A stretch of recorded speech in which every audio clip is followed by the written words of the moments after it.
ಎಲ್ಲರಿಗೂ ನಮಸ್ಕಾರ. ದಾನಿಯೇಲನ ಪುಸ್ತಕದಲ್ಲಿ ಒಂದು ಅದ್ಭುತವಾದ ಬೌದ್ಧಿಕ ಒಗಟು ಇದೆ. ಇದು ಶತಮಾನಗಳಿಂದ ವಿದ್ವಾಂಸರನ್ನು ಮತ್ತು ಚಿಂತಕರನ್ನು ಕಾಡುತ್ತಾ ಬಂದಿದೆ.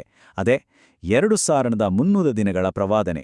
ಬನ್ನಿ, ಈ ಪ್ರಾಚೀನ ರಹಸ್ಯದ ಆಳಕ್ಕೆ ಇಳಿದು ಅದರ ಒಳಮರ್ಮವನ್ನ ಅರ್ಥ ಮಾಡ್ಕೊಳ್ಳೋಣ. ಇದನ್ನ ಕೇವಲ ಒಂದು ಭವಿಷ್ಯವಾಣಿ ಅಂತ ಅನ್ಕೋಬೇಡಿ.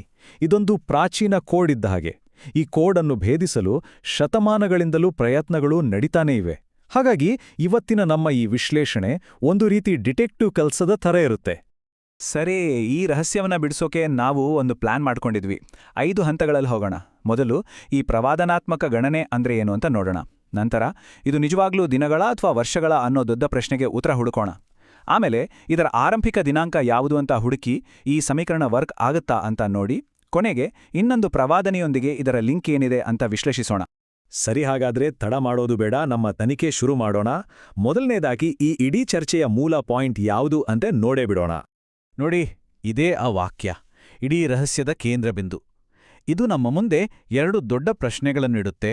ಒಂದು, ಈ ಪ್ರವಾದನೆಯ ಟೈಮ್ಲೈನ್ ಏನು, ಮತ್ತು ಎರಡನೇದು, ಈ ಪವಿತ್ರ ಸ್ಥಳದ ಶುದ್ಧೀಕರಣ ಅಂದ್ರೆ ನಿಜವಾಗ್ಲೂ ಏನರ್ಥ. ಸರಿ, ಇಲ್ಲೇ ನೋಡಿ ಮೊದಲನೇ ದೊಡ್ಡ ಪ್ರಶ್ನೆ ಬರೋದು. ಈ ಸಂಜೆ ಮತ್ತು ಮುಂಜಾನೆಗಳು ಅಂತ ಇದೆಯಲ್ಲ, ಅದನ್ನ ನಾವು ಅಕ್ಷರಶಃ ದಿನಗಳು ಅಂತ ತಗೋಬೇಕಾ, ಅಥವಾ ಅದರ ಹಿಂದೆ ಬೇರೆ ಏನಾದರೂ ಗೂಢಾರ್ಥ ಇದೆಯಾ? ಇಲ್ಲಿ 2 ಮುಖ್ಯ ವಾದಗಳಿವೆ. ಒಂದು, ಇದನ್ನ ಅಕ್ಷರಶಃ 2300 ದಿನಗಳು ಅಂದ್ರೆ ಸುಮಾರು 6.3 ವರ್ಷಗಳು ಅಂತ ತಗೋಬೇಕು. ಮತ್ತೊಂದು ವಾದದ ಪ್ರಕಾರ ಇದು ಸಾಂಕೇತಿಕ, ಅಂದ್ರೆ ಒಂದು ದಿನ ಅಂದ್ರೆ ಒಂದು ವರ್ಷ ಅಂದ ಲೆಕ್ಕ ಹಾಕಿ ಇದನ್ನ 2300 ವರ್ಷಗಳು ಅಂತ ಅರ್ಥೈಸಬೇಕು. ಈ ಎರಡನೇ ವಾದ ಇದೆಯಲ್ಲ, ಇದು ತುಂಬ ಜನಪ್ರಿಯ. ಹಾಗಾಗಿ ಮೊದಲಿದನ್ನೇ ಪರಿಶೀಲಿಸಿ ನೋಡೋಣ. ಓಕೆ, ಒಂದು ಕ್ಷಣಕ್ಕೆ ಇದು 2300 ವರ್ಷಗಳ ಕೌಂಟ್ಡೌನ್ ಅಂತ ಅಂದ್ಕೊಳ್ಳೋಣ.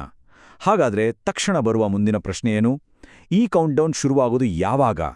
ಈ ಬಗ್ಗೆ ಇರುವ ಕೆಲವು ಪ್ರಮುಖ ಸಿದ್ಧಾಂತಗಳನ್ನ ಒಂದೊಂದಾಗಿ ಟೆಸ್ಟ್ ಮಾಡೋಣ. ಮೊದಲನೇ ಹೈಪೋಥೆಸಿಸ್, ಬಹುಶಃ ದಾನಿಯೇಲನಿಗೆ ಯಾವಾಗ ಈ ದರ್ಶನ ಆಯ್ತೋ ಅದೇ ದಿನದಿಂದ ಈ 2300 ವರ್ಷಗಳ ಕೌಂಟ್ಡೌನ್ ಶುರುವಾಯ್ತಾ? ಇದು ತಾರ್ಕಿಕವಾಗಿ ಅನ್ಸುತ್ತೆ ಅಲ್ವಾ? ಸರಿ, ಹಾಗೆ ಲೆಕ್ಕಾಚಾರ ಮಾಡಿದ್ರೆ ಈ ಕೌಂಟ್ಡೌನ್ ಕ್ರಿಸ್ತಶಕ 1748ರಲ್ಲಿ ಮುಗಿಯುತ್ತೆ. ಈಗ ಯೋಚನೆ ಮಾಡಿ, 1748ರಲ್ಲಿ ಇತಿಹಾಸದಲ್ಲಿ ಅಂಥ ದೊಡ್ಡ ಘಟನೆ ಏನಾದರೂ ನಡೀತಾ? ಮೂಲಗಳ ವಿಶ್ಲೇಷಣೆ ಪ್ರಕಾರ ಪವಿತ್ರ ಸ್ಥಳದ ಶುದ್ಧೀಕರಣ ಅಂತ ಕರೆಯಬಹುದಾದಂತಹ ಯಾವುದೇ ಘಟನೆ 1748ರ ಆಸುಪಾಸಿನಲ್ಲಿ ನಡೆದಿಲ್ಲ. ಸೊ ಈ ಸಿದ್ಧಾಂತ ಬಹುಶಃ ಸರಿ ಇಲ್ಲ ಅಂತ ಅನ್ಸುತ್ತೆ. ಸರಿ, ಹಾಗಾದ್ರೆ ಎರಡನೇ ಸಿದ್ಧಾಂತಕ್ಕೆ ಹೋಗೋಣ. ಬಹುಶಃ ಈ ಕೌಂಟ್ಡೌನ್ ದೇವಾಲಯದಲ್ಲಿ ಯಜ್ಞಗಳನ್ನು ನಿಲ್ಲಿಸಿದಾಗ ಅಥವಾ ದೇವಾಲಯವನ್ನೇ ನಾಶ ಮಾಡಿದಂತಹ ದುರಂತದ ಸಮಯದಲ್ಲಿ ಶುರುವಾಗಿರ್ಬೋದಾ? ಈ ಥಿಯರಿಯಲ್ಲಿ ನೋಡೋದಾದ್ರೆ 3 ಸಾಧ್ಯತೆಗಳಿವೆ. ಸೊಲೊಮನನ ದೇವಾಲಯ ನಾಶವಾದಾಗ, ಅಥವಾ ಆಂಟಿಯೋಕಸ್ ಫಾರ್ ದೇವಾಲಯವನ್ನು ಅಪವಿತ್ರಗೊಳಿಸಿದಾಗ, ಅಥವಾ ಎರಡನೇ ದೇವಾಲಯ ನಾಶವಾದಾಗ. ಈ 3 ಘಟನೆಗಳಿಂದ ಲೆಕ್ಕ ಹಾಕಿದ್ರೂ ಸಿಗುವ ಕೊನೆಯ ದಿನಾಂಕಗಳು ಇತಿಹಾಸದಲ್ಲಿ ನಡೆದ ಯಾವುದೇ ನಿರ್ದಿಷ್ಟ ಘಟನೆಗೆ ಮ್ಯಾಚ್ ಆಗ್ತಿಲ್ಲ. ಮತ್ತದೇ ಸಮಸ್ಯೆ ನೋಡಿ, 1213, 2134, 2370 ಈ ಯಾವ ವರ್ಷಗಳಲ್ಲೂ ಪವಿತ್ರ ಸ್ಥಳದ ಶುದ್ಧೀಕರಣ ಅನ್ನೋ ಮಟ್ಟದ ದೊಡ್ಡ ಘಟನೆ ನಡೆದಂತೆ ಕಾಣ್ತಿಲ್ಲ. ಸೊ ಈ ಸಿದ್ಧಾಂತ ಕೂಡ ಅಷ್ಟು ಸರಿ ಹೊಂದುವಂತೆ ಕಾಣ್ತಿಲ್ಲ. ಸರಿ, ಈಗ ಬರೋಣ ಒಂದು ತುಂಬಾನೇ ಜನಪ್ರಿಯವಾದ ಸಿದ್ಧಾಂತಕ್ಕೆ.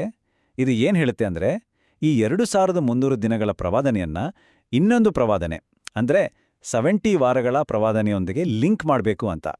ಆ ಪ್ರವಾದನೆ ಜೆರೂಸಲೇಮನ್ನ ಮತ್ತೆ ಕಟ್ಟೋಕೆ ಆಜ್ಞೆ ಕೊಟ್ಟಾಗಿನಿಂದ ಶುರುವಾಗುತ್ತೆ. ಈ ಥಿಯರಿ ಪ್ರಕಾರ ಲೆಕ್ಕ ಹಾಕಿದ್ರೆ 2300 ವರ್ಷಗಳ ಕೌಂಟ್ ಡೌನ್ ಕ್ರಿಸ್ತ ಶಕ 1843ರಲ್ಲಿ ಮುಗಿಯುತ್ತೆ. ನಿಮಗೆ ಗೊತ್ತಿರ್ಬೋದು, ಐತಿಹಾಸಿಕವಾಗಿ ಈ ದಿನಾಂಕ ಕೆಲವು ಧಾರ್ಮಿಕ ಚಳುವಳಿಗಳಿಗೆ ತುಂಬಾನೇ ಮುಖ್ಯವಾದದ್ದು. ಆದರೆ ಇಲ್ಲೊಂದು ಮುಖ್ಯವಾದ ಪ್ರಶ್ನೆ ಬರುತ್ತೆ. 1843ರಲ್ಲಿ ನಿಜವಾಗ್ಲೂ ಪವಿತ್ರ ಸ್ಥಳ ಶುದ್ಧೀಕರಣ ಆಯ್ತಾ? ಮೂಲಗಳು ಹೇಳೋ ಪ್ರಕಾರ ಆಗ ಪಾಪ, ಹಿಂಸೆ, ಕಷ್ಟಗಳು ಏನೂ ನಿಲ್ಲಿಲ್ಲ. ಹಾಗಾದ್ರೆ ಈ ದಿನಾಂಕವನ್ನು ನಾವು ಹೇಗೆ ಒಪ್ಕೊಳ್ಳೋದು? ಇದು ಈ ಆರಂಭಿಕ ದಿನಾಂಕದ ಬಗ್ಗೆನೇ ಅನುಮಾನ ಮೂಡಿಸುತ್ತೆ. ಸರಿ, ನಾವೀಗ 3 ಪ್ರಮುಖ ಆರಂಭಿಕ ದಿನಾಂಕಗಳನ್ನು ಪರೀಕ್ಷೆ ಮಾಡಿದ್ವಿ. ಈಗ ಈ ವರ್ಷಕ್ಕೆ ಒಂದು ದಿನ ಸಿದ್ಧಾಂತದ ಬಗ್ಗೆ ಒಂದು ಸ್ಪಷ್ಟವಾದ ತೀರ್ಮಾನಕ್ಕೆ ಬರೋ ಸಮಯ. ಸಾರಾಂಶ ಏನು ಅಂದ್ರೆ, ಈ 2300 ವರ್ಷಗಳ ವ್ಯಾಖ್ಯಾನ ಇದೆಯಲ್ಲ, ಇದರಲ್ಲಿ ತುಂಬ ಸಮಸ್ಯೆಗಳಿದೆ. ಇದಕ್ಕೊಂದು ಸರಿಯಾದ ಆರಂಭದ ದಿನಾಂಕವನ್ನ ಹುಡುಕೋಕೆ ಆಗ್ತಿಲ್ಲ, ಹಾಗೂ ಕೊನೆಯ ದಿನಾಂಕದಲ್ಲಿ ಐತಿಹಾಸಿಕವಾಗಿ ಏನು ನಡೀತು ಅಂತ ವಿವರಿಸೋಕೂ ಆಗ್ತಿಲ್ಲ. ಸರಿ, ಈ ವರ್ಷಾದಿನ ಸಿದ್ಧಾಂತ ಅಷ್ಟು ವರ್ಕ್ ಆಗ್ತಿಲ್ಲ ಅಂತ ಗೊತ್ತಾಯ್ತು. ಹಾಗಾದ್ರೆ ನಾವು ಮತ್ತೆ ಮೊದಲನೇ ಐಡಿಯಾಗೆ ವಾಪಸ್ ಹೋಗೋಣ. ಅಂದ್ರೆ ಇದನ್ನ 2300 ಅಕ್ಷರಶಃ ದಿನಗಳು ಅಂತಾನೆ ಪರಿಗಣಿಸಿ ಅದನ್ನ ಬೇರೊಂದು ಪ್ರವಾದನೆಯ ಅಂತಿಮ ಘಟನೆಗಳೊಂದಿಗೆ ಹೇಗೆ ಜೋಡಿಸಬಹುದು ಅಂತ ನೋಡೋಣ. ಇದು ಒಂದು ಸಂಪೂರ್ಣ ವಿಭಿನ್ನ ದೃಷ್ಟಿಕೋನ. ಇಲ್ಲೇ ನೋಡಿ ಸನ್ನಿವೇಶ 1.